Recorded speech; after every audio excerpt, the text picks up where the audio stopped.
Today we got Whitey back in the shop. If you watch videos, previously this was Brownie. This was the one that was a V6 four-wheel drive truck. And then I put the 6-liter and the 4L65 that turned out to be a 4L60 with an all-wheel drive transfer case in here and made it an all-wheel drive turbo 6-liter truck. Then the 60 lasted about a day and quit. And I pulled all the four-wheel drive stuff out and put one of my build 80s in it, and it's got a D3 brake and a lot of billet parts in it, and a 9.5-inch non-lockup PTC converter. My buddy that got it, we lowered it. We did a spring under in the back, did a C-notch, and then on the front, it's torsion bar, so we put I think he bought a lowering key for it because I didn't have a 2500 HD key, but I think that's all we did to it as far as lowering it. They changed the wheels out, and of course it's obviously been painted, and they changed the front end to I believe it's a Denali front end, and then they got this cow hood that's completely not needed, not necessary, but it wasn't my truck anymore, so it doesn't matter. But this is the 6.0 out of the Escalade. It's got this one has a stage 2 high lift truck cam in it. Of course, the Trailblazer intake, and it has this is the cast 75 millimeter turbo from VS Racing.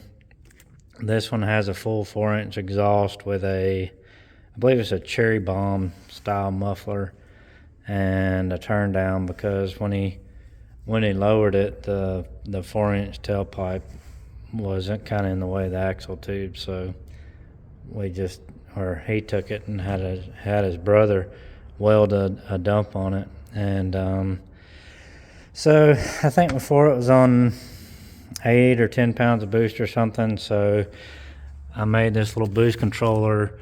So what it is there's a spring in here, and then there's a stainless steel ball in here, and then one turn of the screw is almost 4 pounds of boost. So what it does is, as the pressure comes in here to go down to the bottom of the wastegate, as you tighten up the spring, it restricts the flow to the wastegate and allows it to make more boost. So we're trying to get this thing up to 15 pounds of boost again, because this is on pump gas. We really don't have E85 local to us, so we just run on pump gas. And from what my buddy the dyno said, 15 and 15 was about where he runs them. 15 pounds of boost, 15 degrees of timing, and maybe pull out a degree or two, so maybe 14 total boost, 14 degrees of timing at 15 pounds of boost. So historically I've run a BR70F plug because that's always what I've read to run. And when we got on the dyno on the black turbo truck and my truck, my truck had BR70Fs and his actually had a TR5 in it because BR70F was unavailable. So he was telling me, the dyno operator was telling me, he noticed that, on around 15 pounds of boost, a TR6 would typically pick up about 70 horsepower. So, we threw a set in, and on the black truck, it picked up about 75 horsepower just from a plug change. Now, that being said, his is having a problem where it's already killed the plugs from that dyno day when I posted. I might not have posted the video of his truck on the dyno. It made 475 on 10 pounds of boost, and it's killed 2 sets of plugs very quickly. And we checked the intake tube on his, pulled off throttle body, thinking that there'd be oil residual in there from the turbo. Maybe that turbo he had on there prior to the eBay turbo might have been pushing some oil through the intercooler or something, but intake tube track was dry. He's got 2 hoses from the valve covers going to a catch can over here, And all we can think is they told him that his rings had been gapped, so nothing else they told him was true, but maybe they actually did gap the rings, and maybe they really gapped the rings, and it's getting oil in the cylinder. But the plug looked absolutely horrible already and was already busting up in boost. So on my truck, it didn't really pick up because my truck was having false knock. We pulled a plug and, we weren't getting detonation, so we just desensitized the knock sensors, and then it jumped in power huge because it was pulling my timing down to about 9 degrees. So the plugs in this truck look pretty good. So we put the TR6s. Now, the other thing we learned at the dyno is these coil packs are not the ones you want to run.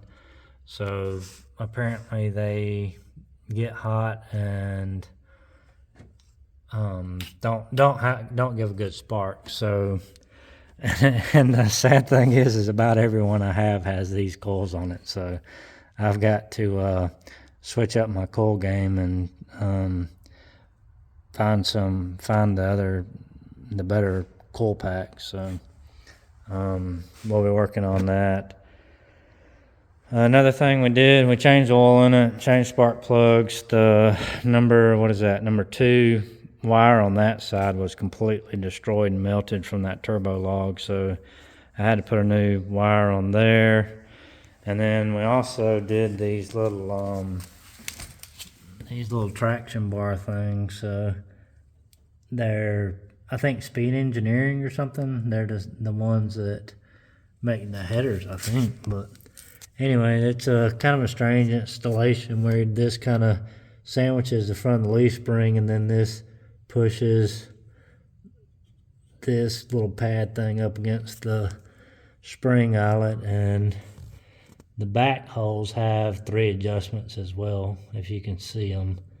So they said to drill the spring and put a bolt through here, but I didn't have a drill bit substantial enough to go through it, so I'm hoping they'll stay close.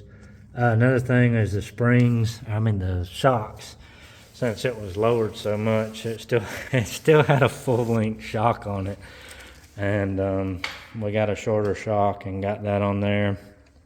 And the other thing we're working on is getting AC charged on it. So I've got the orifice tube pulled out, and it looked pretty nasty, but that was leftover from the V6 truck. So I'm gonna pull the dryer and pull all the lines and flush through the condenser and accumulator, or the one in the dash, and get that cleaned up, put a new tube in it, put some oil in it, and then try to vacuum it, see if it'll hold a charge, and then get some AC going for him. And I don't know what kind of power this thing's gonna make. I talked to Varen about this turbo, and he claims, I think it'll make like 700 or something. It's a T4, and I think it's about used to be a $400 turbo or something, but should do pretty good, I'm hoping. Like I say, the truck cam, and it's a 373 with a true track. And this is the one that's got the nice intercooler in it. It's got the one that came in my AGP twin turbo kit that I put on the Caprice, and it fit perfectly in between the frame rails. Fit very nicely. So that's the update on this thing. Like I say, I think the 8th he's supposed to be taking it and putting it on the dyno and getting everything cleaned up. One more thing about the dyno that I learned on the Gen 3s and the channels configuration on HP tuners, he was telling me that if you have to have the 3-bar map picked, because otherwise it'll only go up to 105 kPa on your data log. So I had found that out, previously from data logging, and I know I saw, 5 or 10 pounds of boost on the gauge, and then the data log would only show 105 kPa. So he was telling me that if you leave that parameter in the channels tab and you put in the 3-bar absolute in the channels tab, that actually it will average them. So my VE table was off in the different KPAs. So where it should have been, it should have been cruising at 40 kPa. My data ended up being at 60 kPa or something. It was, I was unaware of that, so I'm going to have to go back in my channels list and make sure that I'm only logging the 3-bar absolute, because again, my idle was really lean, and just basically it shifted my VE because GIGO, garbage in, garbage out. So I didn't think it would hurt anything having too many parameters in the channels tab. So fun fact, I don't know if anybody else knew that or whatever, but I've got to go back in my channels log, turn that off, make sure I'm only logging 3-bar absolute, and then relog this and try to get the VE closer. Of course, he's taking it to the dyno, so actually the dyno guy's name is Michael as well, so he'll be cleaning all that up for us. But